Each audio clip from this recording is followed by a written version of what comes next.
காலை நேர பிரதான செய்திகள். செய்திகளினூடாக நர்மதா சிறில் முதலில் தலைப்பு செய்திகள். 76,000 முதியோர்களுக்கு கிடைக்காமல் போகும் ஆஸ்வசம கொடுப்பனவு. ஈரானுக்கு ஒரு வாரம் விடுமுறை அளித்துள்ள ட்ரம்ப். இனி விரிவான செய்திகள். தேசிய அடையாள அட்டை இல்லாத காரணத்தால் 70 வயதுக்கு மேற்பட்ட குறைந்த வருமானம் கொண்ட 76,706 முதியவர்களின் தகவல்களை நலம்புரி நன்மைகள் சபையின் சமூக பாதுகாப்பு தரவுத்தளத்தில் சேர்க்க முடியவில்லை என்பது தெரிய வந்துள்ளது. அஸ்வசம திட்டத்தின் முதல் மற்றும் இரண்டாம் கட்டங்களின் கீழ் 6,98,790 முதியவர்களுக்கு ரூபாய் 5,000 முதியோர் உதவித்தொகை வழங்கப்படும் என்றும் ஜூன் 22 நிலவரப்படி சமூக பாதுகாப்பு தரவுத்தளத்தில் தகவல் பதிவு செய்யப்பட்ட முதியவர்களின் எண்ணிக்கை 1,79,298 ஆகும் என்றும் சமூக அபிவிருத்தி, சமூக பாதுகாப்பு மற்றும் சமுதாய அபிவிருத்தி அமைச்சகத்தின் செயலாளர் சம்பத் மன்சநாயக்க தெரிவித்தார்.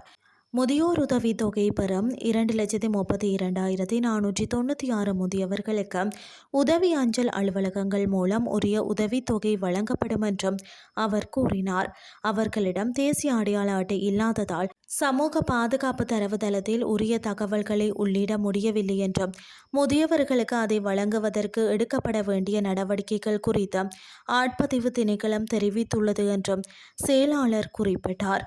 இதற்கிடையில் அஸ்வசம உதவித்தொகை பெறும் குடும்பங்களில் உள்ள 1,75,684 மாற்றுத்திறனாளிகளுக்கு ஊனமுற்றோர் உதவித்தொகை வழங்கப்படுகிறது என்றும் இந்த குழுவில் உள்ள 1,05,672 நபர்களின் தகவல்கள் மட்டுமே சமூக பாதுகாப்பு தரவுத்தளத்தில் உள்ளிடப்பட்டுள்ளன என்றும் அவர் கூறினார்.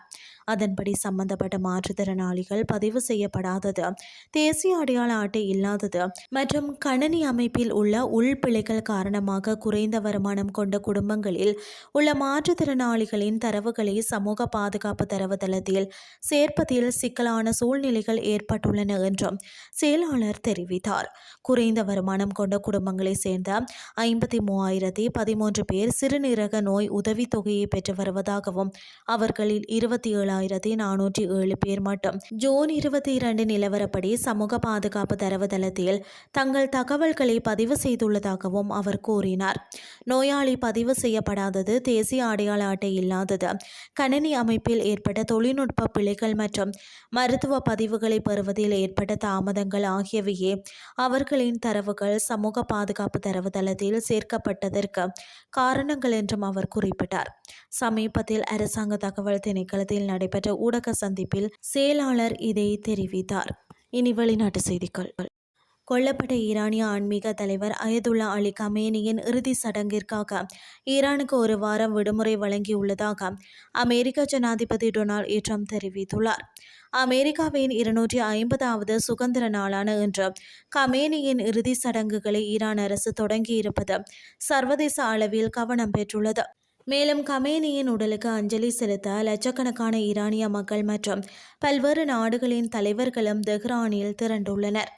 இந்த நிலையில் அமெரிக்காவின் முன்னாள் ஜனாதிபதிகளின் உருவங்கள் செதுக்கப்பட்ட வரலாற்று தலமாக கருதப்படும் மவுண்ட் ரஸ்மோரில் நாட்டு மக்களுக்கு உரையாற்றிய ஜனாதிபதி ட்ரம்ப் கமேனியின் இறுதி சடங்கிற்காக ஈரானுக்கு ஒரு வாரம் விடுமுறை அளித்துள்ளதாக கூறியுள்ளார். இது பற்றி அவர் கூறியதாவது: வெனிசுலாவை நாங்கள் ஒரே நாளில் வீழ்த்தினோம். ஈரானை நாங்கள் கடுமையாக தாக்கினோம்.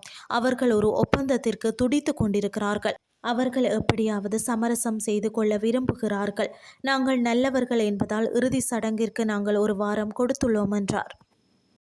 இத்துடன் செய்திகள் யாவும் நிறைவடைகின்றது. அடுத்த இரவு 8:30 எதிர்பாருங்கள். நன்றி.